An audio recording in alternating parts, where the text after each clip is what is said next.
In this video, we'll uncover the details of Capital One 360, both the online checking and savings account offerings. By the end of this video, you'll better understand if this option fits your personal finance needs, as we'll go over some key pros and cons to consider. If you're interested in opening an online checking or savings account, chances are you've noticed there are quite a few options. From SoFi to Wealthfront to Capital One and beyond, the list seemingly increases every single day.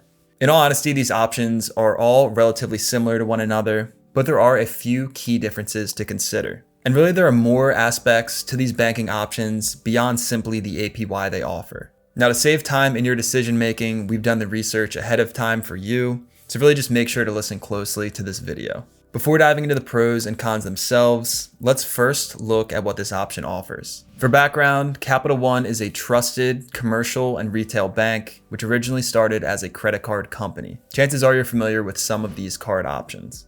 With regards to Capital One 360, again, this is simply its online banking offering. And in this video, our main focus is on the checking and savings accounts. If you're looking for an online option for your everyday banking with no fees and an easy to use mobile app, then Capital One 360 Checking could be right for you. In this way, you can pay your bills, make deposits, transfer money, etc., all without having to go to a physical bank location. Let's take a look at some of the details of this account. Firstly, this account is safe as it is FDIC insured up to $250,000 for a single account. Although this is an online account, you will still receive a debit card to make payments or access ATMs. With this debit card, you'll have access to over 70,000 ATMs. These options are within the MoneyPass and Allpoint networks, which you'll often find at CVS or Walgreens. Then additionally, there are some select Capital One branded ATMs that you can use. Now at these CVS and Walgreens locations, it's important to note that you can deposit cash up to $999 per day, and can have a maximum of 5 transactions per month. Additionally, you can withdraw cash using these ATMs. Now, I know people tend to really like using Zelle, so the good news is with this account, Zelle is supported. In this way, you can use the Capital One 360 checking account to send or receive money using Zelle. It's free to use within the Capital One mobile app. One potential concern with using a checking account is what happens when you overdraft. Fortunately, with this account, there is overdraft protection. There are 2 options. The first one being auto decline, where Capital One says we generally decline transactions that cause overdrafts on your account. So the wording is a little bit vague, but there still is protection there. The second way is through free savings transfer. In this way, if you have a savings account as well, money will automatically be transferred from your savings account to your checking account to again keep you protected from overdrafts. Of course, I highly recommend strong management of your accounts so you never have to have any type of overdraft situation, but it's good to know either way. Next up, we can look at APY or interest rates. With this account, you will get paid interest simply for having money in your account. At this point in time, the APY is currently 0.1%. According to data from the FDIC, the average checking account offers 0.07% interest, so it is a bit higher than average. Now, if you compare this amount of 0.1% with SoFi's 0.5%, yes, this amount is lower. Personally, a lower checking account APY really shouldn't be a deal breaker in my opinion. Reason being is the savings account offering has a much higher APY, and this is where you can store most of your money, but we'll cover that later on in the video.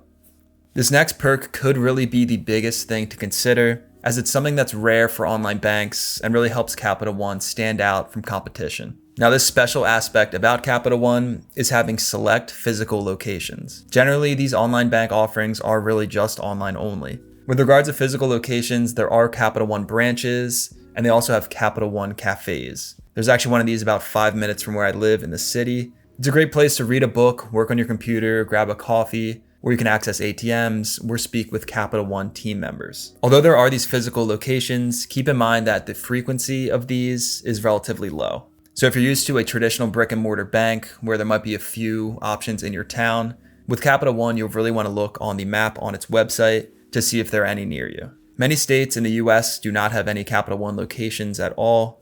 Also, as a personal plug, for anybody looking for more financial product reviews, things like HYSAs and credit cards, head to feasiblecreative.com. There's a link in the description, and I highly recommend checking it out. Lastly, if you're somebody who already has Capital One credit cards, for example, using its mobile app is a great way to keep everything integrated together. In the app, you can review your transactions, find an ATM near you, pay your credit card, etc. Now, admittedly, some people do prefer to keep their assets from their liabilities. In other words, keeping their checking and savings account separate from their credit cards. But if you're somebody who likes everything together and you use a lot of Capital One products already, it could make sense to open this account. Now we can deep dive into the savings account offering from Capital One 360. High level, there are no fees, there's no minimum deposit to open your account, and you receive a strong APY simply for having savings. This option itself is known as an HYSA, or a high yield savings account. Now, if you're new to HYSAs, these are simply savings account offerings that are typically online only, and consumers tend to prefer these over the traditional brick and mortar banks because you get paid a higher interest rate. Since these banks are often online only, the providers do not have to pay for things like bank tellers or overhead to maintain a physical branch, and in this way, they're able to offer you a higher APY amount. There's really no catch. These accounts are safe and secure, but again, it's just kind of a modern age banking option. In looking further at the APY, there's a pretty strong likelihood that you're interested in this account because you've seen a high rate advertised. And while at this point in time, the rate is currently above 4%, it's important to note that these rates change with the economy. Generally, these rates change monthly, and depending on interest rates set by the Fed, there could be fluctuations in the rate that you earn. I just want to note this because some people think that you sign up at 4% and you're locked into that for the life of your account. And of course, I do not recommend simply chasing the highest APY possible. There are more factors to consider, like the pros and cons in this video. But still though, when compared with traditional banks, a rate that's currently 4% is significantly higher than the 0.01 or 0.05% offered by your traditional brick and mortar banks. As with the checking account, the savings account offering from Capital One 360 is FDIC insured up to $250,000. These HYSAs are really just a great place for you to safely store your money and earn some high interest while you do it.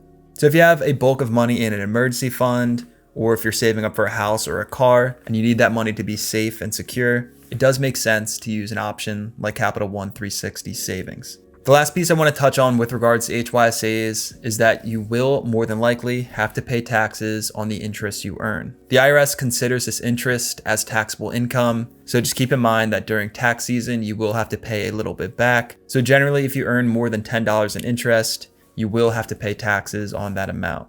I do recommend meeting with an accountant who can specifically look at your financial situation to understand any tax implications. Above all, Capital One 360 Checking and Savings can be a great place for your everyday banking. There is, however, another online banking offering that could change your opinion. To learn more, you can check out this video, and I'll see you in the next one.